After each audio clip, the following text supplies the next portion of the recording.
Hi, everyone. Well, believe it or not, your employer is under no legal obligation to let you know if a coworker tests positive for COVID-19, at least for now.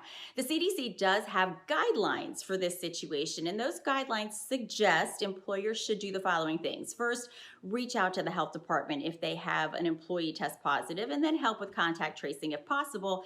And finally, try to find out who had been within a 6-foot radius for more than 15 minutes of that employee and let them know they may want to get tested. But again, these are just suggestions.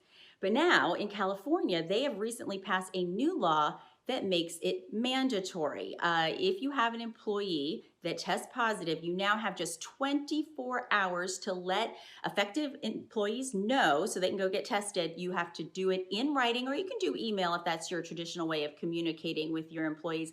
And all this goes into effect on New Year's Day. So coronavirus is weighing down the scales of justice once again. Over the last few months, first we were telling you the courthouses were closing down, and then they started reopening. A lot of them were really getting back to the point it seemed business as usual, except for the masks and the social distancing.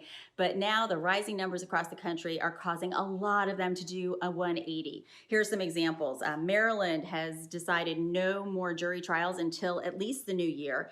Delaware is limiting 10 people to a courtroom, which again makes jury trials kind of impossible.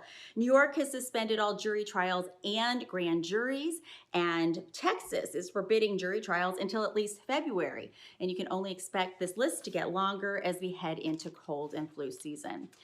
And that season also happens to be the holiday season. And getting together, having a holiday party is such a tradition for so many companies. And after so many months of only seeing your coworkers over video chat, you might be tempted. But should you do it? Well, like with so many other things, the CDC has some guidelines for you. First, they say you need to look at your local area and see what your numbers are doing. If your numbers are spiking, obviously getting a group together is a bad idea. If you do decide to get together, you also should check and see what your state and your city and your county are saying, because they have a lot of different ordinances and requirements, how many people can be together inside or outside. So you need to follow those. They also say limit people coming in from out of town, because that's a way we see a lot of transmission of the virus.